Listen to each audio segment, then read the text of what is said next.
Пред крајот на 2025 година министерот Панче Тошковски и премиерот Христијан Мицкоски промовираа 120 нови службени возила за потребите на полицијата. Навистина мислам дека имаме многу успешен проект кој што ќе овозможи и како зајакнување на капацитетите на Министерството за внатрешни работи.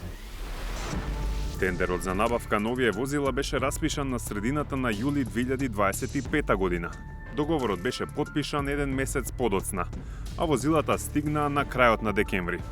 Или автомобилите стигнаа за само 5 месеци од распишувањето на огласот. Таква динамика се чини нема за друга важна набавка на Министерството за внатрешни работи – униформи за специјалните единици на МВР. На 9 декември 2024 година МВР го објави огласот за изработка на униформи за специјалните полициски единици.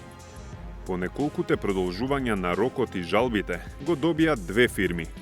Лебран Дизајн од Битола, микромодно студио со 2 до 3 вработени лица и годишен приход од скромни 20.000 евра. Оваа фирма треба да сошие маскирани униформи во вредност од 2,13 милиони евра. Вториот дел од колачот и припадна на скопската фирма Pamitex Team. Оваа компанија беше регистрирана само 20 дена пред објавувањето на тендерот и е во сопственост на српската Team Traders Company.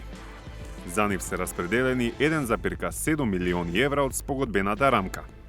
По вашите јавно соопштени информации и сомнежи ги повикав овде собственикот и на едната фирма и на другата фирма и им кажав следното. Ќе ви кажам што им кажав.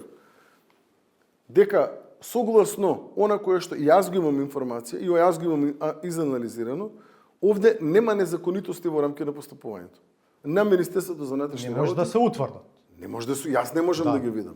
Но доколку се утврди било каква незаконитост во делот на постапувањето нивно, јас ќе бидам најмногу фокусиран да ја најдам таа. Кога на крајот на ноември 2025 година, односно 8 месеци по склучувањето на договорите, прашавме во МВР дали ги добиле првите униформи за специјалците. Оттаму ни одговорија дека направиле 7 нарачки, но дека тече рокот за испорака. 4 нарачки се од Pamitex во вредност од 921.000 евра, а 3 од Лебран Дизајн кои чинат 732.000 евра. Бидејќи униформите не беа стигнати, не ни беше одобрено барањето да ги видиме или пак да добиеме фотографии со кои неспорно би се утврдило каде се сошиени. Месец и половина по таа преписка повторно го упативме истото барање до Министерството. Имавме предвид дека согласно договорот, избраните компании имаат рок од 90 дена да ја достават секоја поединечна нарачка од моментот кога МВР ќе им ја достави. Но до емитување на сторијата не добивме одговор од Министерството за внатрешни работи.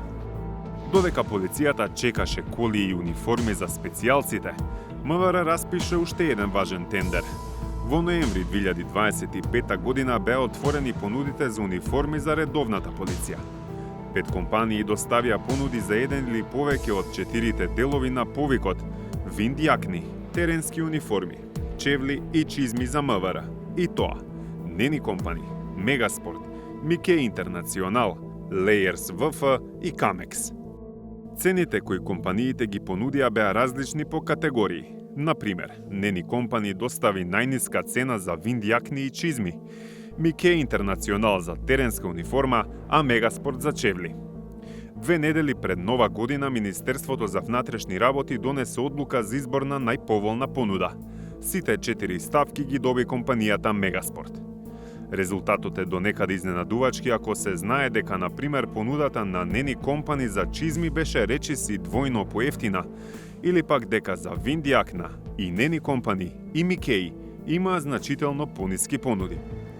Деталите од електронската аукција за сега се непознати, но на 25 декември процесот го обжалил еден од конкурентите, Мике Интернационал. Се обративме до компанијата со прашање: зошто се жалат?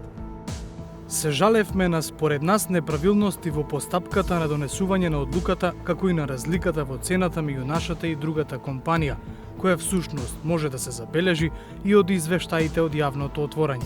Сепак, деталите за жалбата, како и нејзината содржина, не би сакале да ги доставуваме, се додека истите не станат јавно достапни. Ваквиот развој на настаните ја става во мирување целата набавка. Според правната рамка, додека Комисијата за жалби не пресече, МВР не може да потпише договор за набавка на униформи и чевли за редовната полиција со избраниот економски оператор. Со тоа, барем во моментов, останува непознато колку точно милиони евра ќе чини и третата голема јавна набавка на полицијата, која се случи или требаше да се случи во 2025 година.